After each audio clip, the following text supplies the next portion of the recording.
കാരണം ഒരാൾ കാഫിറാണെന്ന് നമ്മൾ പറഞ്ഞാൽ അയാൾ കാഫിർ അല്ലെങ്കിൽ ആ കുഫർ നമ്മളിലേക്ക് വരും, നമ്മൾ കാഫിറായി പോകുന്നതാണ്. മനസ്സിലായില്ലേ? വലിയ ഗൗരവമാണ്, വലിയ ഗൗരവമാണ്. അതന്നെ നമ്മൾ പറഞ്ഞിട്ടുള്ളൂ. ഇത് വലിയ ഗൗരവമുള്ള കാര്യമാണ്.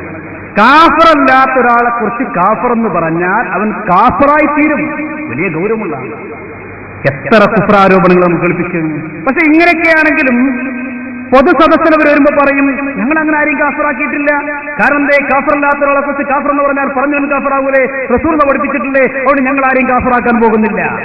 തലസബീർ എഴുതിച്ചു കാഫറാണ്, ഈ കേസംസല് കത്തെഴുതി കാഫറാണെന്ന് പറഞ്ഞിട്ട് ഇങ്ങനെയൊക്കെ എഴുതിയ ആളുകൾ പറയാള് ഞങ്ങളങ്ങനെ പറയാറില്ല. ഇവർക്കഴിഞ്ഞ സാൽവേഷൻ സമ്മേളനം എറണാകുളത്ത് വെച്ച് നടന്നപ്പോൾ അബ്ദുസ്സലാം മോങ്ങൻ എന്ന് പറയുന്ന പണ്ഡിതൻ അവിടെ വെച്ചുകൊണ്ട് പറയാണ്, മുശ്രിക്കാന്ന് ഞങ്ങൾ ആരും പറയാറില്ല, കാഫിറാന്നാരെ കുറിച്ച് ഞങ്ങൾ പറയാറില്ല. പക്ഷേ ഈ സമുദായം ചീഞ്ഞ് നാറിപ്പോയപ്പോൾ, അദ്ദേഹത്തിന്റെ ശൈലിയാണ്, എന്റെ വാക്കല്ല, അതിനെ സമുദ്രിക്കുക മാത്രമാണ് ഞങ്ങൾ ചെയ്തിട്ടുള്ളൂ. ഈ സമൂഹത്തെ അവർ ദുഷിച്ചപ്പോൾ, നാറിയപ്പോൾ അവരെ രക്ഷിക്കാൻ ശ്രമിച്ചു എന്നതിനപ്പുറം ആരെയും മുശ്രിക്കാക്കുന്ന സ്വഭാവം, കാഫിറാക്കുന്ന സ്വഭാവം ഈ പ്രസ്ഥാനത്തിലില്ല. ഞങ്ങൾ വളരെ കൃത്യമായി വിശ്വസിക്കുന്നു. ഞങ്ങളുടെ ആദർശം പറയണ്ട, വളരെ ഔദ്യോഗികമായ സ്റ്റേജുകളിൽ വെച്ചാണ് പറയുന്നത്. ഈ പ്രസ്ഥാനം വളരെ കൃത്യമായി വിശ്വസിക്കുന്നു.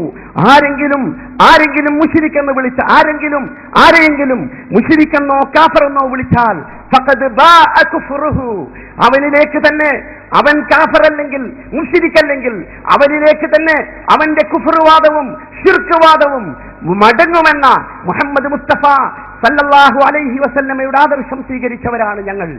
അക്കാര്യം വളരെ കൃത്യമായി അസന്നിഗ്ധമായി പറയാൻ ഈ സന്ദർഭം ഞാൻ ഉപയോഗിക്കുകയാണ്.